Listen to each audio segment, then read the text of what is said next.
Three things come to mind when I think of Whaleback Lighthouse. It's a cultural icon for this region. I think if there's any one building or structure that could be a symbol of the region we live in, it's Whaleback Lighthouse.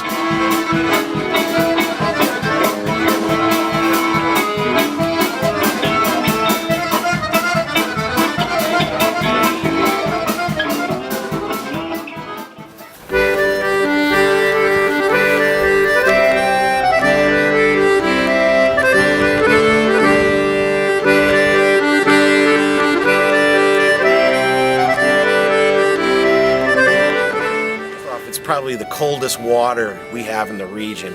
As you can see, the creek totally drains out at low tide. And so in the middle of the night, if it's 19 degrees out, that bottom of the creek becomes 19 degrees and freezes up. And water is constantly moving over that cold bottom. And the temperatures are sometimes 10 to 15 degrees colder in this creek than it is in the ocean. The ocean is quite balmy.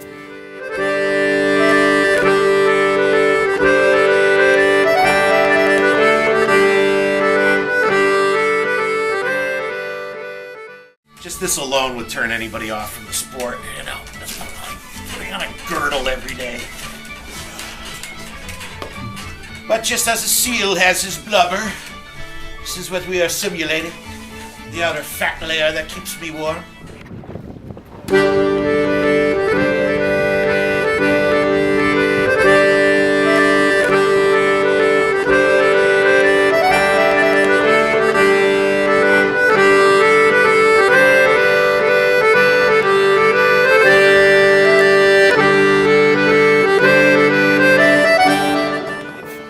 Been on boats, I've stood on land and stared at a lighthouse, but when you swim up to one, it's an indescribable feeling, a feeling of warmth and old, and something that's old and wise and inviting.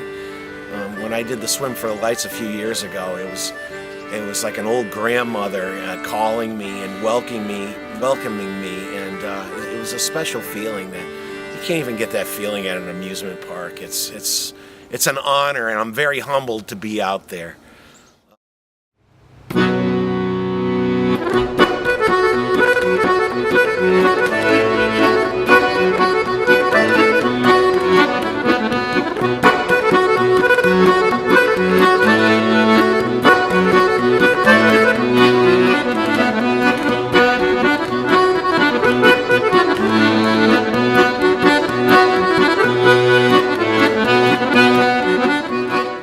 That is a brutal place for a structure to be, the mouth of the Piscataqua, the third fastest flowing navigable river in the world. And then the winds off the North Atlantic and the waves, and it takes a real beating.